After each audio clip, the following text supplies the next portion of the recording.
Hello guys, നമ്മളിപ്പോൾ നിൽക്കുന്നത് പടിഞ്ഞാറങ്ങാടി അല്ല. നമ്മളിന്ന് പടിഞ്ഞാറങ്ങാടി കല്ലെടുത്തൂർ പൂരത്തിന് വന്നിരിക്കുകയാണ്. നമ്മൾ ആദ്യമായിട്ടാണ് ഇവിടുത്തെ പൂരത്തിന് വരുന്നത്. ഒരുപാട് ഗജവീരന്മാരൊക്കെ വരുന്നുണ്ട്. അപ്പം നമ്മൾ വൈകുന്നേരത്തേനും ഇവിടെ എത്തി പരിപാടിയൊക്കെ തുടങ്ങാൻ പോകുന്നേ ഉള്ളൂ കേട്ടോ.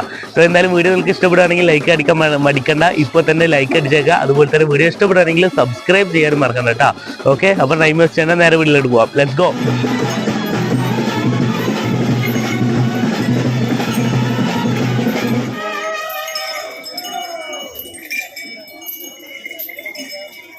അപ്പോൾ ഗൈസ്, അങ്ങനെ നമ്മളിതാ പൂരപ്പറമ്പൊക്കെ ഇറങ്ങി വന്ന കേട്ടോ. ഇവിടെ വെടിക്കെട്ട് ഉണ്ടെന്ന് പറഞ്ഞു. വലിയ സംഭവം എന്നാണ് പറഞ്ഞു കേട്ടത്. 7 മണിക്ക് 8 മണിക്കാണ് തോന്നുന്നത്.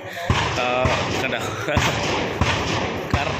കറക്റ്റ് ടൈമിങ് പറഞ്ഞ പോലെ തന്നെ. അപ്പോൾ 8 മണിക്കായിട്ട് വെടിക്കെട്ടുണ്ട് പറഞ്ഞിട്ട്. അപ്പോൾ അത് കഴിഞ്ഞിട്ട് പോകാമെന്ന് കരുതി നമ്മൾ ഇന്നാണ്. ഇപ്പോൾ നമ്മൾ പോകുന്നത് ഗജസംഗമം ഉള്ളിടത്ത് കേട്ടോ. ആനകൾ വൈകുന്നേരം കൂടെ നിങ്ങൾ ചോദിച്ചറിഞ്ഞ് പോവുകയാണ്. എനിക്ക് ഇവിടെ വലിയ ഐഡിയ ഒന്നുമില്ല. അതുകൊണ്ട് അപ്പോൾ ആനകളൊക്കെ നിൽക്കുന്ന സ്ഥലത്ത് കേട്ടോ നമ്മൾ പോകുന്നത്. ഒരുപാട് ആനകൾ വന്നിട്ടുണ്ടായിരുന്നു. പക്ഷെ നമ്മൾ വന്നിട്ട് ആകെ 2 കണ്ടിട്ടുള്ളൂ. അപ്പോൾ ബാക്കിയുള്ള ആന ഇവിടെ നിന്ന് അന്വേഷിച്ച് നടക്കാം കേട്ടോ. അപ്പോൾ ഇവിടെ ഗജസംഗമം ഉണ്ട് പറഞ്ഞു. അവിടേക്കാണ് ഇപ്പോൾ നമ്മൾ പോയിക്കൊണ്ടിരിക്കുന്നത്. അതുപോലെ തന്നെ അവിടെ ആൾക്കാർ കൂട്ടം കാണാനല്ലേ, അവിടെയാണ് നമ്മുടെ വെടിക്കെട്ട് സെറ്റ് ചെയ്യുന്നത് തോന്നുന്നു. എന്തായാലും നമുക്ക് നോക്കി നോക്കട്ടോ. നമ്മൾ പറഞ്ഞല്ലോ ഇവിടുത്തെ പൂരത്തിന് നമ്മൾ ആദ്യമായിട്ട് വരുന്നത്. അതുകൊണ്ട് കുറച്ച് കറങ്ങി തിരിയേണ്ടി വന്നു. നമ്മൾ ആ ഫസ്റ്റ് വന്ന എൻട്രൻസിൽ തന്നെ കേട്ടോ ആനകളുടെ ഗജസംഗമം ഉള്ളത്. പക്ഷെ നമ്മളിങ്ങനെ കറങ്ങി തിരിഞ്ഞു വന്നു. അതുപോലെ ഇതാ അവിടെ ഒരുപാട് ആൾക്കാർ നിൽക്കുന്നത് കാണട്ടോ. എടാ അവിടെ ഇത് തോന്നില്ലേ വെടിക്കെട്ട്? എത്ര 7 മണിക്ക് 8 മണിക്ക് വെടിക്കെട്ട് പറഞ്ഞിട്ടോ. എന്തായാലും അതും കൂടി കഴിഞ്ഞിട്ട് നമ്മൾ പോകുന്നുള്ളൂ. നോക്കി നോക്കാം.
പിന്നെ അട്രാക്ഷൻ പറഞ്ഞ ഈ വഴിയോര കച്ചവടക്കാരനെ കേട്ടോ. ഇവിടുന്ന് മുതലല്ല, ഇവിടുന്ന് ആ തല മുതൽ ഫുള്ള് വഴിയോര കച്ചവടക്കാരാട്ടോ. അവിടെ കുറേ പാനിപൂരി, ജ്യൂസ് ഐറ്റംസ്, എണ്ണക്കടി, ഐസ്ക്രീം, ജിലേബി പോലത്തെ കടകൾ കേട്ടോ. അവിടുന്ന് ആനകൾ ഒന്നൊന്നായിട്ട് മാറ്റുന്നുണ്ട്. എനിക്ക് തോന്നുന്നു വെടികെട്ടിനെ തോന്നുന്നു. നമ്മൾ ആ വെടിവെട്ടിൻ്റെ ആ സമയത്ത് നമ്മൾ ഇവിടെ ഉണ്ടെങ്കിൽ എന്തായാലും നമ്മൾ ഷൂട്ട് ചെയ്യാം. എന്തായാലും നോക്കി കൊണ്ടിട്ടോ, ഉറപ്പില്ല. ഓക്കെ.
അങ്ങനെ നമ്മൾ അവിടുത്തെ പരിപാടി കഴിഞ്ഞിട്ട് നമ്മൾ വീട്ടിൽ പോകാൻ നിൽക്കട്ടോ.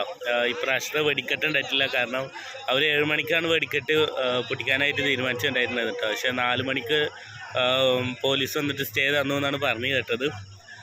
അപ്പോൾ വെടിക്കെട്ട് ഇപ്രാവശ്യം ഉണ്ടായിട്ടില്ല. കഴിഞ്ഞ പ്രാവശ്യം ഉണ്ടായിരുന്നു എന്നാണ് പറഞ്ഞു കേട്ടത്. സോ എന്തായാലും നമ്മൾ നേരെ വീട്ടിൽ പോവാണ്. ഇത്രേ ഉള്ളൂ നമ്മൾ ഇന്നത്തെ വീഡിയോ. സോ എന്തായാലും വീഡിയോ ഇഷ്ടപ്പെട്ടുണ്ടെങ്കിൽ സപ്പോർട്ട് ചെയ്യാൻ മറക്കണ്ട കേട്ടോ. നമ്മൾ ഈ ആനകളെ തിരഞ്ഞിട്ട് കുറേ നടക്കേണ്ടി വന്നു. അതാണ് ഒന്നാമത്തെ പ്രശ്നം എന്ന് പറഞ്ഞത്. പിന്നെ അവസാനം ഇവിടെ എത്തിയപ്പോഴാണ് കാണുന്നത്.